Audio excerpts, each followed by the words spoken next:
So in this video, I'm going to introduce the own photo project, where you will be coming up with your own body of work. It's almost like you're coming up with an assignment for yourself.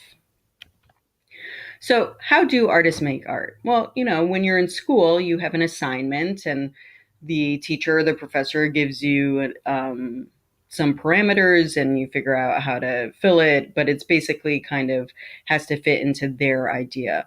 Well, artists out in the real world don't work like that. They come up with their own idea for what they want to make art about. So there's a whole bunch of different kinds of ideas that they can come up with, and I'll give you some examples in a moment.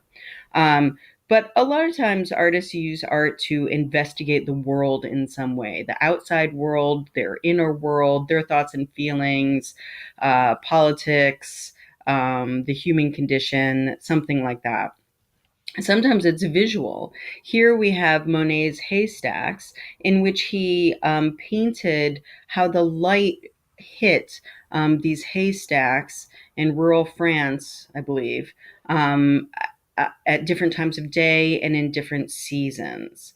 And so when you look at all of this work as a whole, it really becomes a body of work. So it's an investigation, a sustained investigation of an idea through art. So here are just some categories that photographers may explore.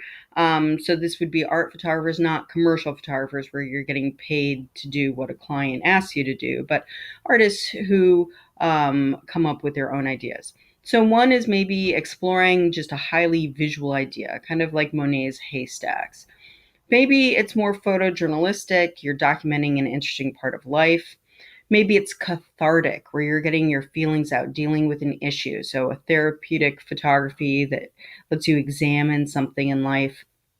Maybe it's documenting an experiment or phenomena with a camera, communicating thoughts or feelings on an issue, setting up something like directed or staged where you set everything up, and maybe it's really goofy or it's beautiful or it's unique, but it's something that we don't usually see in real life. Maybe you use tons of photoshopping in your images. A lot of artists do that these days. And maybe it's taking photos beyond just a regular photograph and combining it with, say, sculpture or sewing or painting or something like that.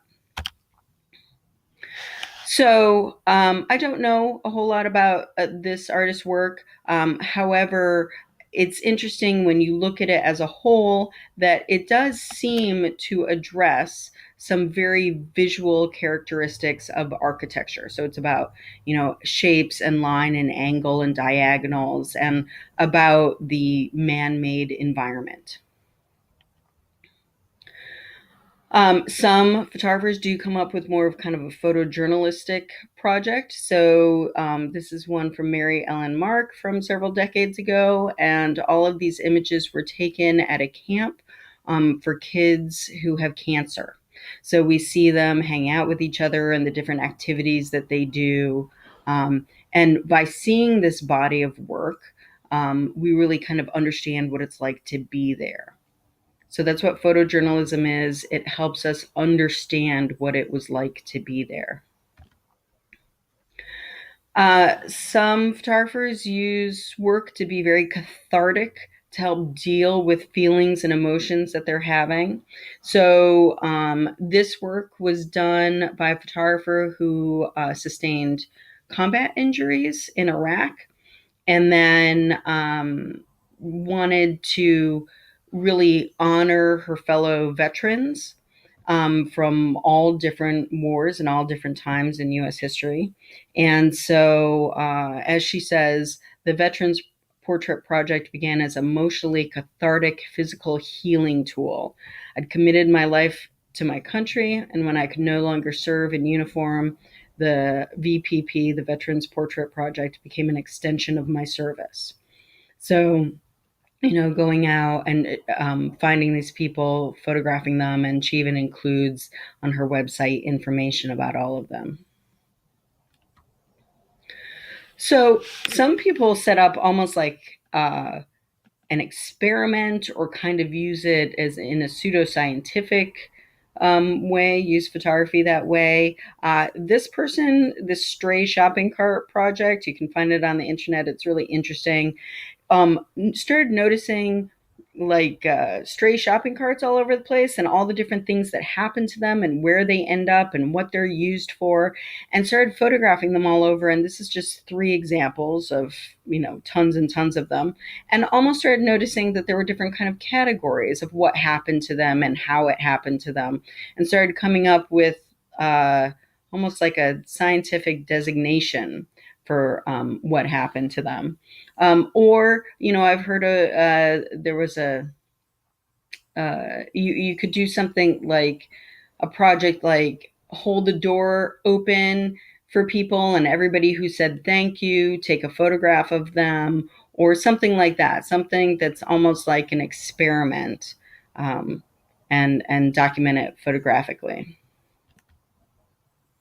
Sometimes it's about communicating thoughts or feelings. So Francesca Woodman was a young photographer.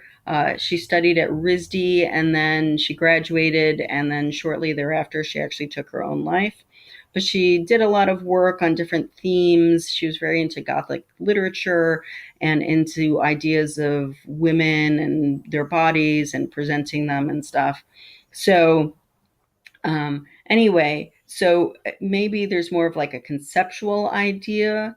Um, uh, and so you figure out where and how can I take these photos? What should be in them? How should they look? How should they be edited? Those kind of things to get to communicate your ideas across. And then, of course, there's directed and staged photography. So this guy, uh, his work is really like fun and interesting, but it just takes brightly colored or brightly dressed people and jams them into different urban spaces.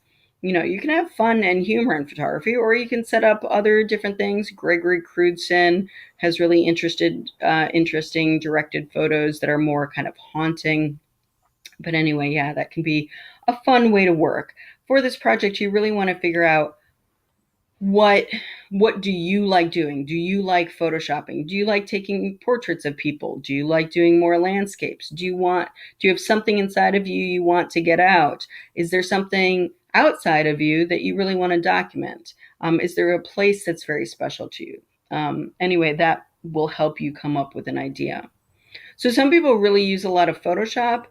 This guy I think is pretty cool because he like photoshops in stuff from Star Wars into spaces on this planet. I even like that Princess Leia is up there. But anyway, they're a lot of fun. They're interesting. They're haunting. The idea of the two worlds combining is pretty interesting. And then there's lots of photographers that combine photography with other things. So Christian Boltanski does a lot of work about the Holocaust. And so these are lights. So he puts all these photos together and combines them with lights and makes these sculptures and uses other kinds of materials. Letha Wilson is super interesting, kind of a young to mid career photographer.